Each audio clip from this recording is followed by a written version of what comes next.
Hey all, Hipper here. Welcome back to Sea of Conquest, and today we're getting started with Season 5. So obviously don't forget to subscribe to the channel, like and comment. Lots of Sea of Conquest content coming.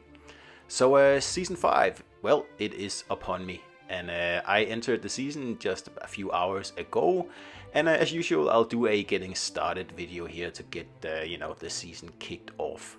And I was quite eager to get started, so let's jump into the Blue Breach here from Season 1 to Season 5.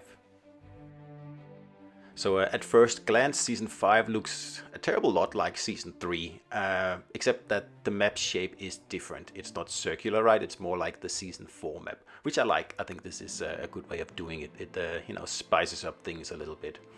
But the kind of look of the season, yeah, very similar to Season 3, which I guess is, to be expected, since this is more like an Egyptian-themed season, I suppose. So first of all, I suggest that you do your, missed incidents here first to gather some resources and, improve your standing with the guilds and also the new guilds. This will also come in handy later on in the video. But let's have a look at the actual season here. So it's called the Sirocco Seas, and it is sort of Egyptian themed, as you can see here. So the content of the season is pretty much the same as it has been for every other season except Season 2, which is a bit disappointing. Like the Trailblazer, we have that every season. And, achievements, nothing interesting there. Grand Odyssey also looks very, very similar to all the other Grand Odysseys we've had. And Treasure Shoal, the same thing. The Battle Pass, just with a different name here in Season 5. So don't forget, there's a new ship. We'll get to that later as well. So you can get some blueprints here if you pay some dollars. So the Season Challenge, of course, we've already done 10 ports. So we got a little bit of that one done. So make sure you do this one here, because if it's anything like Season 4, this will be important. So once you complete the Season Challenge 1 here, you will be blessed with some blessed shards that you can use to, buy stuff. So unfortunately, yes, the Grand Line is back, and I don't know why this thing keeps coming, because it's just so boring. It's different this time. There's a little bit of, pizzazz here in that it's not just one way to go. I suppose that's sort of interesting, but again, this is just going to be squad raids upon squad raids upon squad raids upon squad raids. Anyway, let's move on to the saga. So as usual, you'll be able to get a free legendary hero here, the Underworld Queen Sarah, down here at pretty much 2/3 down. And if you keep going, which of course you should, you'll get the epic version of the Shadow Serpent, right? So obviously you want to finish the whole saga. So as usual, the season contains 2 new heroes, and I'll just briefly show them to you here, but I'll go into more detail once I've actually acquired them. So the first one is the one I already pointed out, Sarah, and you can get her for free just by doing the saga, so obviously you should do that.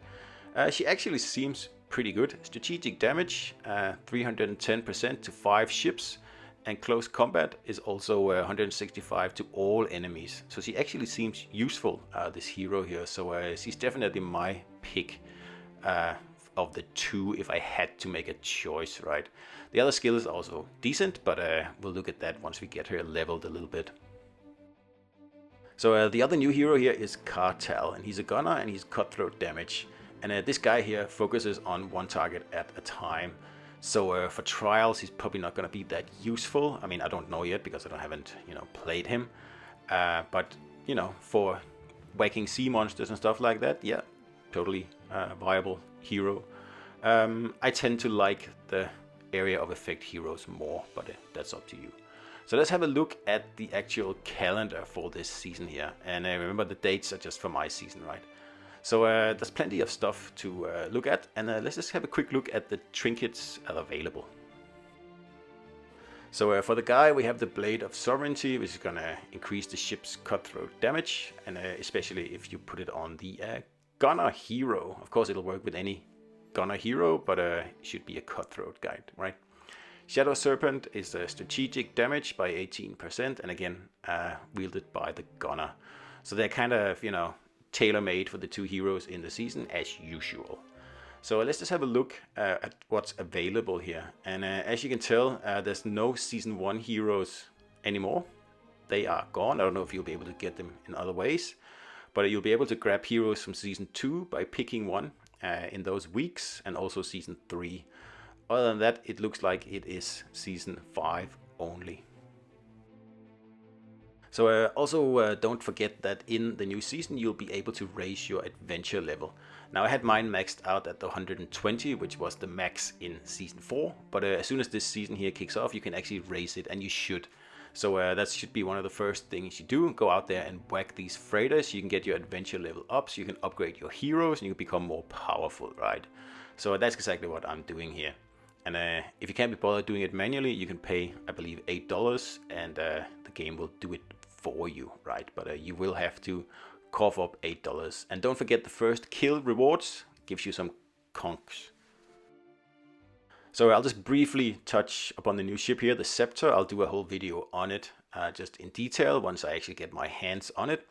But there's 3 new ultimate skills, and it's a tanking ship, so it'll make for some interesting new builds, I think. And of course, there's also new star signs to research to boost your base attack, for example, hit points, whatever, if you fancy. Make sure you do this, because I've been really naughty and not really doing this, and it's costing me a lot of power at these days here. So don't forget the astrologer's chamber, right, and stargazing. And also the cartographer's corner. Remember, there's new stuff in here. So you can get blueprints for the new Scepter ship, and you can already get one just by doing the first ports, right? So you should definitely try if you can get that ship in an epic or even legendary version. And don't forget, there's new guilds. So you will be able to go into the guild emporium and get some free stuff, particularly images for your sails. You can boost your standing with the guilds even faster. And of course, make sure you grab a stronghold.